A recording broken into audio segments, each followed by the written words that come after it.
everyone. I apologize for the terrible lighting. It is daytime and my window is literally right there, so I'm just gonna close the curtain for a little bit. I wanted to talk a little bit, well, a lot actually, about the Olympics, which are going on right now. As you can see, I've got my winter sweater on, so I look a little bit sporty. So the opening ceremony has technically already happened, but isn't being broadcast until later on tonight in Eastern Time Zone. I have not seen any spoilers from it. I want to go into it relatively spoiler free, even though I know NBC is going to edit a whole bunch of footage out, which sucks, but that's what we've got. And the live streams are not working for me. But today, really, all I wanted to talk about is the night one of the figure skating team event. My coverage will be mostly figure skating related. If I feel like I need to point out something else from another sport, I will.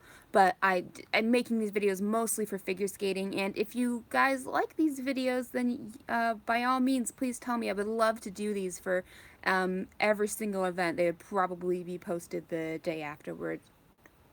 So last night, was the beginning of the team event. As I said, it was the men's and pairs short program. So I'm just going to explain a little bit how the team event works. So the team event consists of 10 countries, and they have athletes, competing in all four disciplines. So men's singles, ladies singles, pair skating, and ice dancing. They're the bottom five each. Here we go. Each country is awarded a set of points based on how they place in each program.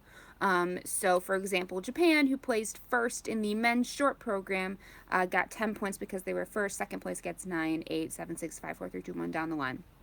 After the short program, the countries with the 5 lowest combined scores are eliminated, and the top 5 will go on to compete in the free programs for each of the 4 disciplines, and they are allowed to replace up to 2 of their athletes from the short program.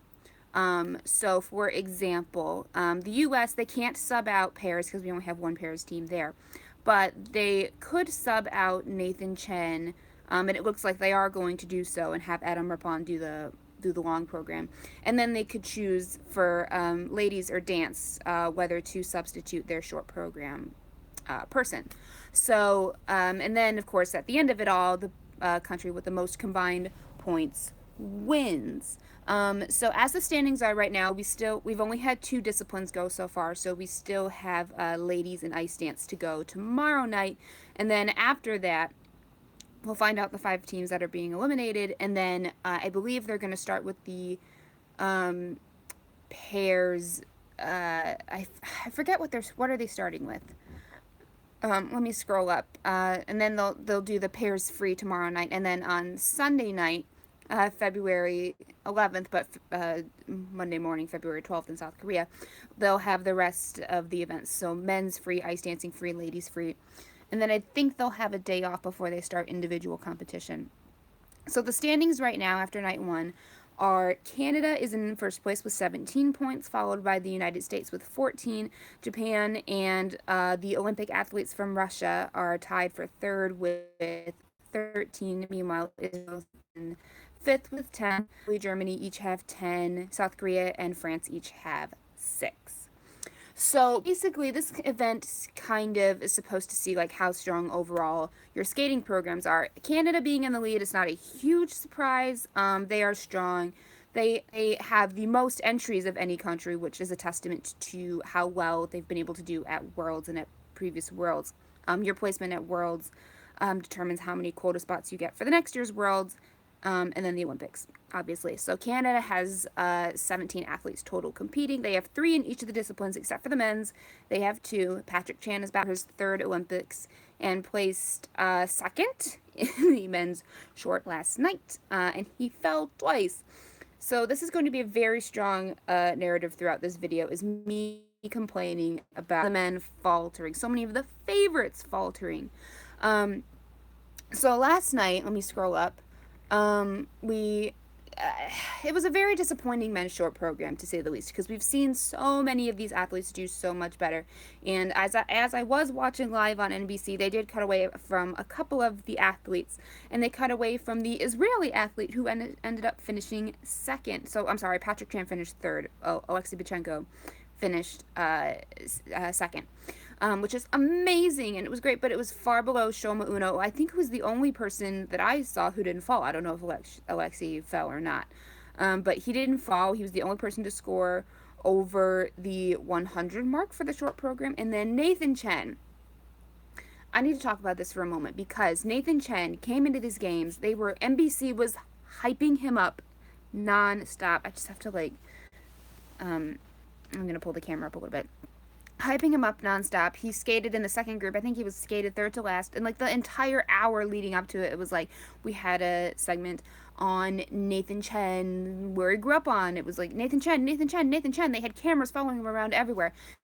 And I don't hate Nathan Chen. I actually really love Nathan Chen. I think he absolutely deserved to win the national title. He is the only male figure skater to land 5 quads in a free program and 7 quads in a competition overall. So he's amazing. He is by far the favorite for gold here. But he faltered last night, and I was so tense watching him. And I thought to myself before he even stepped on the ice, I was like, there's so much pressure on him right now. There's so much pressure. NBC can't stop talking about him. They keep replaying like what he said back in 2010 when he was 10, talking to Andrew Joyce, and Andrew Joyce is there, like, with him before he even goes on. And so I'm sitting there, I'm like, there's NBC is talking him up so much. He has to know about this. And I think this pressure might get to him. And it did, unfortunately. I was very nervous watching him, and he seemed very nervous on the ice. And he fell, and then he two-footed a jump, I think, and then he doubled a planned quad, which and of course, luckily the other skaters were all falling too. I think Cha Jun-wan was the only other skater I didn't see fall. Even Shoma Uno, who who won the short segment, he even faulted a little bit. I mean, at the beginning. So maybe it's the ice. A lot of people were saying that he or the event was being held too early. Um, it's had been held at 10 a.m. That is uncharacteristically early, I have to say. And it is really for the convenience of broadcasting it live in prime time, because when it's 10 a.m. in South Korea, it is 8 p.m. the night before on the East Coast in America. Which, fine, I'm all for live figure skating. I don't want things spoiled for me. I will try to watch it live whenever I can. But if this is going to impact your skaters skating well, maybe it's the ice, maybe it wasn't. Um, but many of the favorites even seemed to falter. Patrick Chan fell twice. Mikhail Kolyada, the Russian, who is in the hunt, would be in the hunt for bronze. I think he's averaged pretty well over the season. But I mean, he fell really bad, and he's at an eighth. He only placed eighth in that program, and that is hugely disappointing. Um, I just, I just was, oh man, I can't even with the last night. And then after Nathan Chen skated, you could see on his face, they kept replaying him falling. First of all, they had Andrew Joyce at the end there talking to him, and I was just like, oh my gosh, this kid, I'm sure all he wants to do right now, they kept saying on TV, like Johnny Weir was like, that's disastrous, that's the worst short program I've ever seen. He still earned 80 points, which is not terrible. Um, but like, give him some space. And here's the thing. I kept going back to the fact I'm like, so I'm 22. I'm an adult. I've graduated college. Nathan Chen is only 18 years old.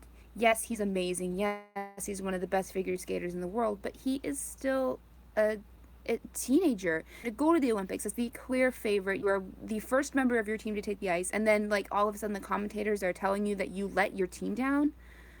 I can't even. I mean, and to his credit, he did handle his interviews very gracefully, and it was very lovely. Just, I wish the media treated him better. I wish that and I get it, you want your commentators to be real. You want them to point out mistakes when they happen. But like for NBC to like hype him up, hype him up, hype him up as the best in the world, and then all of a sudden just do a complete 180 into just um, trash talk him for the rest of the night and be like, he let the team down. The team might, not even win the bronze medal here. Like, you don't say that, especially for like a kid. I'm like, I kind of hope that they don't put Karen Chen out for the ladies in either segment because she is 17 and I feel protective of these younger skaters. Even Brady, who just turned 20. But like, I hope they put Mariah out for the ladies. If they have to replace her, I hope they put Brady in. I feel like they'll put the Shibutanis out for ice dancing. They could put any of their ice dancing teams. We're so solid at ice dancing. Like any one of our teams could win an individual medal. So moving from that to pairs, so we got 7 points from the first one, and we're like, oh, and of course we're historically not great in pairs, as evidenced by the fact that we're only sending one pairs team to the Olympics this time. But I have to say, Alexa and Chris Knierems, their short program was absolutely beautiful to watch. Was it technically up there with everyone else? No, it wasn't with the Russians or the Canadians or the Germans. No, but and she did falter a little bit, but it was absolutely beautiful. And they've had trouble with their side by side jumps, but they nailed them both. They had such chemistry on the ice. Well, they are husband and wife, so obviously they do. But they were as absolute joy to watch. Good job South Korea for trying. They got 1 point. The Japanese. Here's the other thing: is they were thinking Japanese gonna win the bronze. They might win the bronze. Japan is very strong in men's. They have a very strong ladies program this time around, but not so much in pairs or ice dance. China is also very. The other surprising thing is the U.S. actually placed ahead of the Chinese team, which is shocking because the Chinese have been very, very good at pairs. They won the gold. Shen and Zhao won the gold medal in Vancouver. But it was absolutely no surprise to see the Russians on top in this discipline. They are very, very good at this. I just wish that they had placed a little bit higher in the men's because, I mean, these men's skaters, their whole story in terms of men's skating from the last Olympics was Evgeny Plushenko withdrawing and being an a-hole. Sorry to any children who are watching. I don't think there are any. But they were beautiful. The German couple, Savchenko and Maso, however you pronounce it, they were absolutely lovely. And their music and their costumes, like everything was working. She did fall once, but I think if they had nailed it, they probably would have moved up to second. There's only a little over a point difference between them and the Canadians who are in second place. So that was last night. There's no figure skating tonight because opening ceremonies. Anyways, I'm very excited for Team USA. It was a little bit of a rough start, but we are in better shape at this point in the competition than we were 4 years ago. I pointed this out on Twitter to everyone who was naysaying, and it seemed like most of Twitter who was watching the games is on Nathan Chen's side, and they think that NBC was too harsh on him. But at this point last time, we only had 11 points in the team competition, and this time around we have 14. So we are doing better than we did 4 years ago. Is Nathan Chen didn't finish first in the men's short program. Yes, we all want to see everyone do well. We all want to see that. I'm curious how it's going to go in the following days because these events are going to start. They are going to keep starting at 10 a.m. and maybe it's an issue with the ice. Maybe it'll come out because if it wasn't just Nathan, it was everyone falling. So maybe like the team event is there first to kind of get the jitters out. And I hope that's what happens because I hope everyone else skates very, very clean in the individual competition. But the individual competition last time was a bit of a mess. So we'll see. We have yet to see Hanyu from Japan recovering from his injury.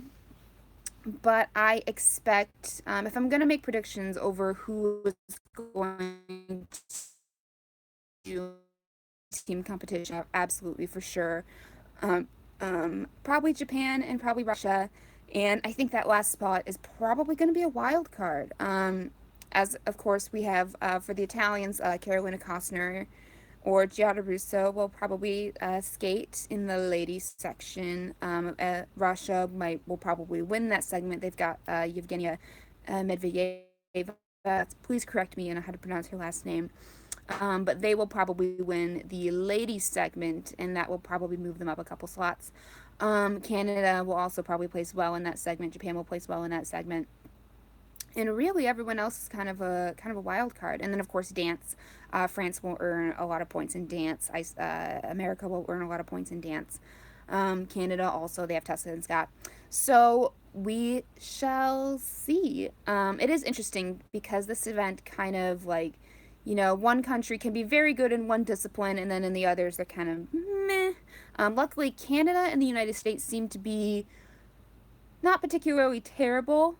Um, well, Canada, I think, is probably going to be the favorite for gold here. I think if Russia had done better, I think if Mikhail had done better in the men's short program, they would be more of a contender for um, gold at this point. But I think that Canada will probably win the gold, and the United States and Russia will probably take silver or bronze, whichever one gets it. And Japan maybe might sneak in there and ruin that, but we shall see. But anyways, if you want to see more of my Olympic coverage, please give this a like once this goes and is